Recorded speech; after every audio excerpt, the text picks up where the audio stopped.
최신의 신호탄을 쏜 국민의힘과 달리 더불어민주당은 총선 악재가 터졌습니다. 송영길 전 더불어민주당 대표가 전당대회 돈봉투 의혹으로 구속되면서 민주당의 사법 리스크가 또다시 불거졌는데요.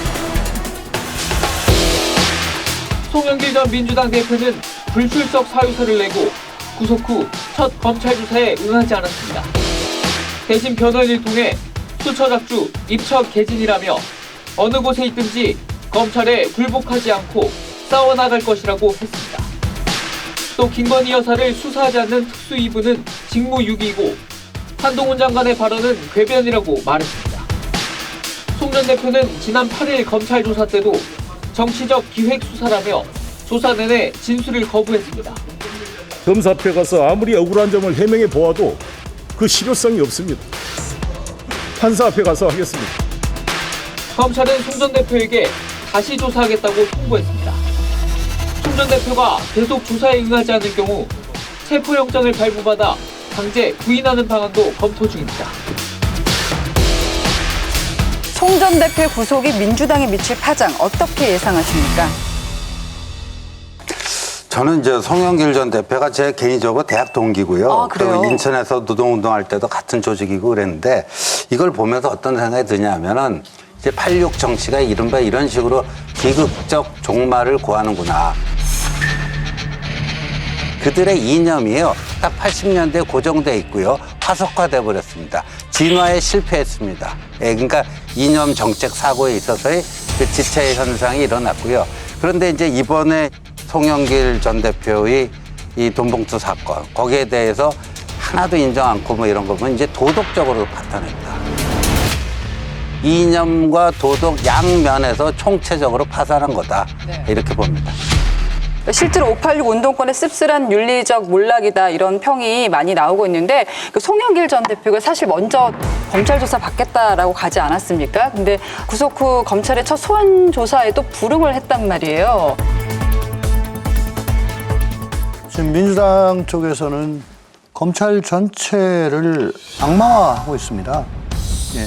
검찰에 가서 얘기를 해봐야 그게 실체적 진실 발견에는 도움이 되지 않는다. 그러니까 네. 묵비권 행사하고 법정 가서 얘기하겠다. 이런 게 기본적인 태도로 보여집니다. 구속 이후에 검찰에서 소환을 했는데 뭐 그런 이유로 불응을 했다고 보여집니다. 어쨌든 송영길 대표는 혐의가요. 먹사연 통해 가지고 7억 6,300만 원 수수한 거, 여수 폐기물 소각장 관련해서 청탁을 받고 4천만 원을 수수한 거, 또 이성만 의원으로부터 1,000만 원, 그다음 사업가 김모 씨로부터 5천만 원 이렇게 받아가지고 캠프 지역본부장 활동비로 650만 원을 주고 또 윤관석 의원한테 국회의원 돈봉투 20개 합의 6천만 원을 준 이런 혐의로 지금 구속영장에 나와 있는 걸로 알려져 있는데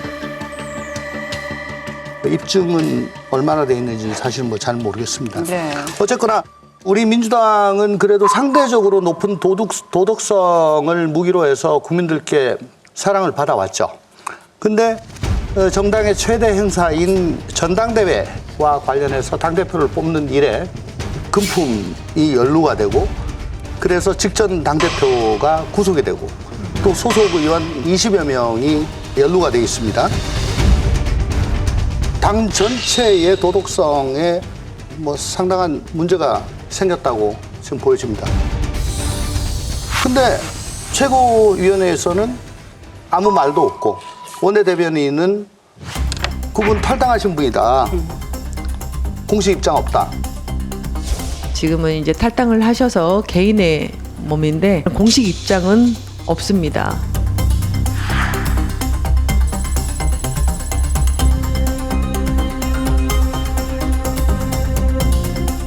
민주당이 이 공개 입장 낸 거 보고 좀 의아하다는 생각은 들었습니다.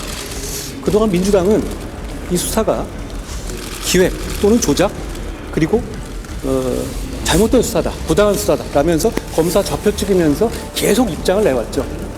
구속영장이 발부되니까 탈당했으니까 입장 없다? 뭐 탈당 어제 했나요? 국민들이 보시기에 황당하다고 느끼실 것 같고 부끄러움을 모르는 발언이라고 생각합니다. 민주당 전당대회 때 벌어진 일이고요. 네. 예. 또 그 사건과 관련해서 최소한 20명의 국회의원들이 연루의 의혹을 받고 있지 않습니까? 그렇죠. 예. 그런데도 탈당했다는 이유로 남의 일이다. 이런 식으로 한다는 것은 국민들이 보기에 참 뻔뻔하다. 이런 생각을 갖게 하죠. 아무리 탈당을 했더라도 그걸로 우리 사람 아니다라는 걸로 사과도 안 하고 그냥 오물가는 해버리면 국민들이 납득하시고 또 그래 알았다라고 하실 것인가. 제가 생각하기에는 정말 처절한 사과와 반성이 네. 있어야 되겠다. 그리고 앞으로 이거 재발 방지를 위해서 전면적인 쇄신책을 내놔야 되고 늦었지만 지금이라도 자체조사해서 자체조사해보니까 이렇습니다라고 그 결과를 내놓고 그 결과에 따라 공천에 반영을 하는 것까지 해야 네. 국민께서 이제 저 당에서는 이거 하지 않겠구나 신뢰를 주실 거고 그래야 국민 세금으로 운영되는 공당으로서의 자세가 아닌가. 조우천 의원께서는 이재명 대표가 지금 더불어민주당이 감당할 수 없는 기대를 보이신 거예요. 기대가 아니고요. 당일론을 얘기하는 겁니다. 당일론. 그런데 왜 그러냐면 이미 진상조사가 필요하고 나온 거에 따라서 징계를 하든 제재를 하든 했더니 뭐라고 그랬냐면 이재명 대표나 당 지도부에서는 할 수 없다. 왜냐? 강제 수사권이 없기 때문에. 방금 전까지도 그 돈봉투 사건이 터지니까 그 검찰 야당 탄압이다라고 했던 그 장본인들이 당의 지도부가 검찰이 수사에 맡긴다. 결과를 지금까지 그런 입장이고 더 비겁한 거는 송영길 대표가 이미 탈당을 했다. 지금 이 사건이 송영길 대표가 어떤 개인의 자격에서 한 것도 아니고 탈당 이후에 벌어진 일이 아니잖아요.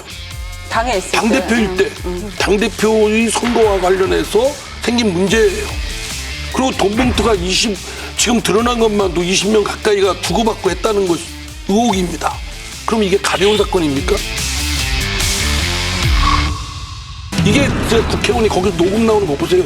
왜 우리는 빼고 안 주냐. 그래서 너 윤관석 의원이 줬다는 거 아닙니까? 야, 이런 부끄러운 모습들이 현직 국회의원들이 돈 몇백만 원에 이렇게 하는 걸 보면 도대체 이 사람들은 그 몇백만 원 돈 받으려고 국회의원 하는 건지 정치하려고 국회의원 하는 건지 장본인 송영길 대표가 탈당했기 때문에 우리는 모르는 일이다. 네. 정말 비겁한 것이고요. 자정기능이 멈춰 서 있는 것뿐만 아니라 비겁한 태도고 이러한 것들이 더불어민주당의 수준입니다.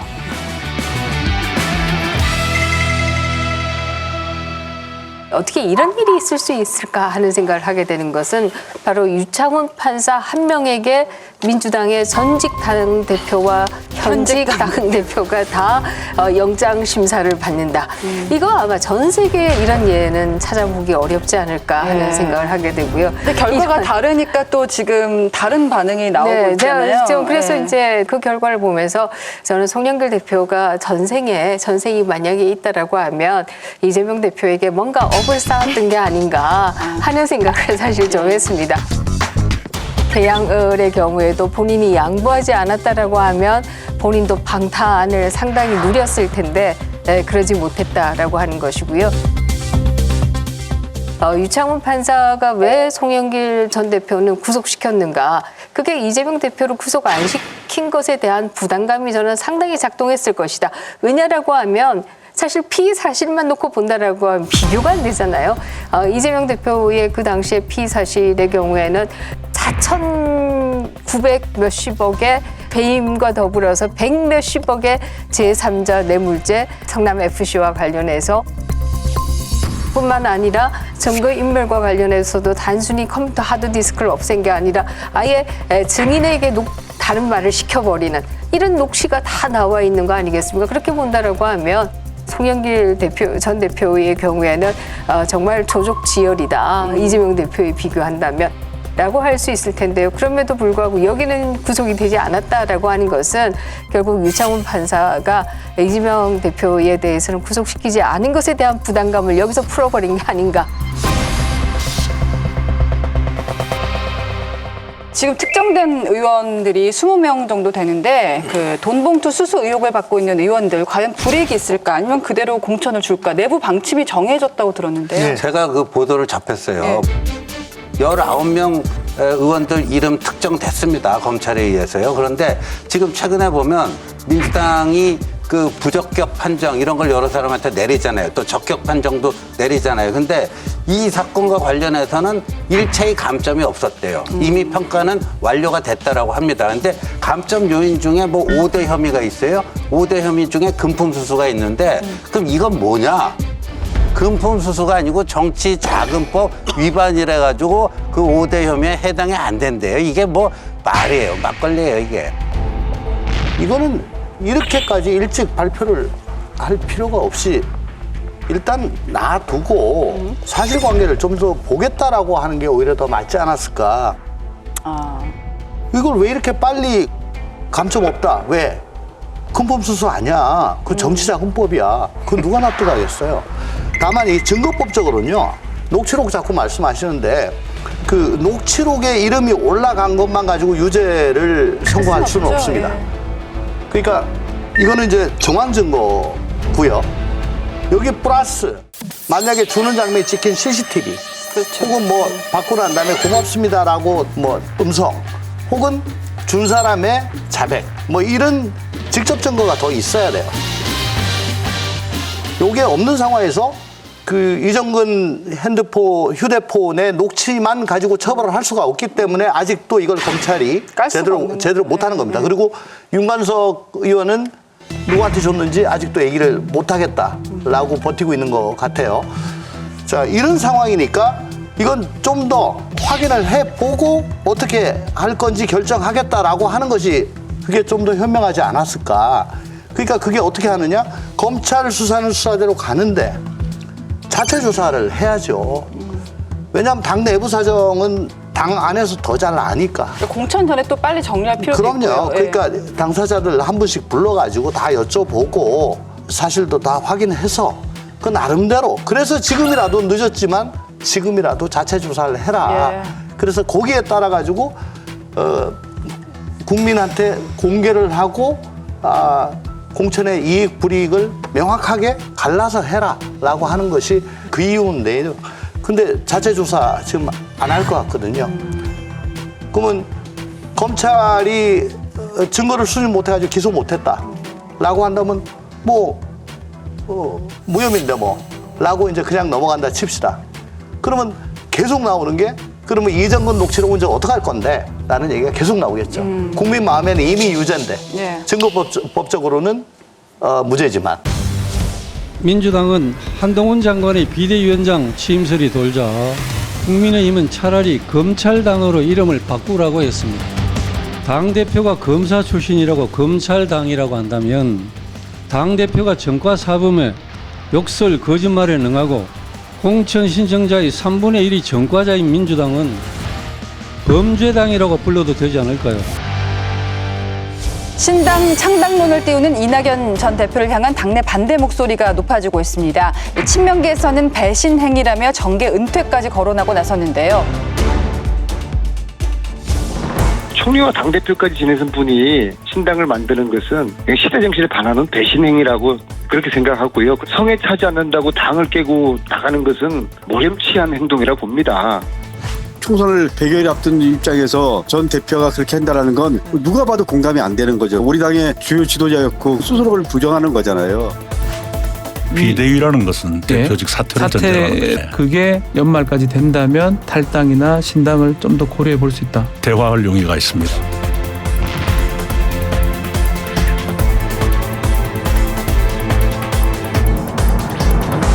정치적으로 뜻이 같으면 같이 하는 거고 안 하면 헤어지는 거고 그건 자연스러운 모습입니다. 나한테 정치적으로 같이 합사 안 해서 피해보면 그거는 자기가 감내야 하고 쫓아가서 하소연을 하든지 할 일이지.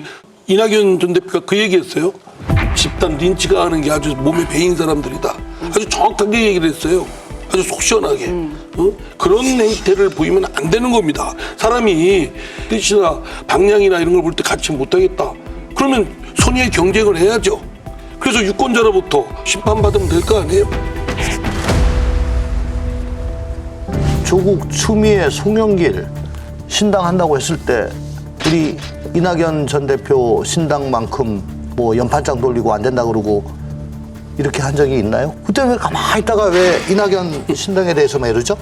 그리고 말끝마다 단결해야 된다라고 하는데 지금 단결 안 해서 민주당이 문제입니까? 너무 단결해서 문제 아니에요? 이낙연 대표도 그랬어요. 신당을 하지 마라. 이 얘기만 할 게 아니고 정치를 어떻게 바꾸겠다, 민주당을 어떻게 바꾸겠다. 이거부터 먼저 얘기를 해라. 그거는 왜 얘기 안 하고 나가지 말아라고만 하는 건 그건 맞지 않다. 균형이 안 맞는다. 진정성이 없어 보인다라고 했더니 연판장 돌린 분이 그 문제와 이 문제는 별개이기 때문에 따로 얘기합니다 그러더라고. 난 납득이 안 돼가지고. 총선이 임박해가지고 공천권을 진 쪽에 눈밖에 나면 뭐 다음 기약할 수 없으니까 그 절박한 마음에서 그렇게 하는 거 이해합니다. 네. 그리고 특히 지난 대선에서 이낙연 캠프에서 열심히 활동했던 분들 중에 나는 이낙연 신당 안 간다라고 자발적으로 먼저 막 지금 말씀을 하고 계세요. 그래서 공천 같은 것에 불이익을 받지 않겠다는 거예요. 이해합니다. 이해하는데 다만 저주하고 집단적인 행동을 하시기보다는 심적으로나마 좀 응원을 좀 해야지 계속 내부 반성 없는 통합 요구, 단결 요구 이거는 분열만 그냥 하는 거죠. 한편 금태섭 공동대표를 필두로 신당 새로운 선택이 창당대회를 열었습니다. 이번 행사에는 여야를 가리지 않고 다양한 인사들이 참석해 눈길을 끌었는데요. 금 대표의 신당 제3지대 빅텐트가 될 수 있을까요? 어쨌든 신당이 성공을 하기 위해서는 인물 그리고 정책, 비전 이 세 가지 요소가 한꺼번에 조화롭게 균형을 이루면서 잘 가야 되는데 아직은 조금씩은 좀 부족한 상태 아닌가라고 보여집니다. 그렇지만 지금 이 총선을 앞둔 아주 다이나믹한 시기입니다. 양당의 구심력이 약해지고 원심력이 강해지면은 양당 밖에 외부 쪽이 굉장히 넓게 열리거든요. 그때를 대비해서 정책과 비전 같은 거를 잘 마련을 해놓고 하면은 충분히 새로운 선택도 구심점이 될 수가 있다. 제가 지난 일요일이죠. 네. 창당 인사에 가서 축사를 하고 왔는데요. 정말 그 용기와 그 어떤 의지에 대해서 박수를 보냅니다. 사실 저도 마음 같아서는 좀 그 세력이 좀 더 있으면 창당 한번 당 하나 만들고 정말 한번 마음껏 뜻맞는 분들하고 좀 해보고 싶은데 그럴 용기나 열정이나 뭐 이런 의지가 아무래도 약하니까 새로운 선택은 안 가겠다는 얘기시네요. 단정하지 마시죠. 네, 축사를 하셨다.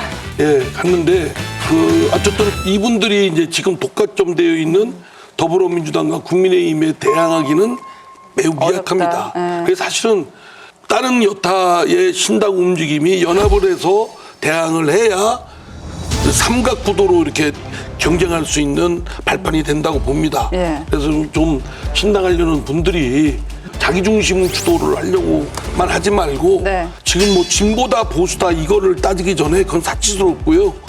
그 상식의 정치, 또 통합의 정치, 뭐 이것만 하나의 공통점으로 해서 국민들한테 그 새로운 정치 모델, 발전적 모델을 보여줬으면 좋겠다. 그렇게 생각됩니다. 자, 그럼 제가 여기서 퀴즈를 하나 드려야 될 것 같아요. 이상민 의원의 최근 행보를 제가 정리를 해봤는데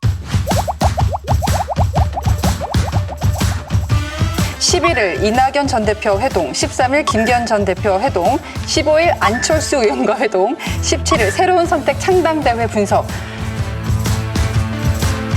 우리 이상민 의원의 마음은 도대체 어디에 있는 걸까요? 제가 마침 여기 왔다 갔다 기웃거리는 것 같은데 그게 아니고 소속이 없다 보니까 부르는 사람이 많아요. 그거 말고도 많습니다 지금 여러 정당들이 특검 폐지본부도 있고 뭐. 저희 국민의힘에서 잘 모셔야죠. 한동훈 비대위원장 영입 이제 1호로? 1호인지는 모르겠습니다만은 좀 정리를 하시고 모셔야 아마 되지 않을까. 국민의힘의 경우에는 그동안에 김기현 대표가 또 이렇게 그만두게 될지 누구도 상상 못했고요. 그렇기 때문에 좀 이제 리더십이 안정되고 그리고 나서 좀 결정들을 잘 하셔야 되지 않을까. 여러분, 여기를 눌러서 구독을 해주시면 강적들 컨텐츠를 빠르게 만나보실 수가 있습니다. 알람 설정도 잊지 말아주세요.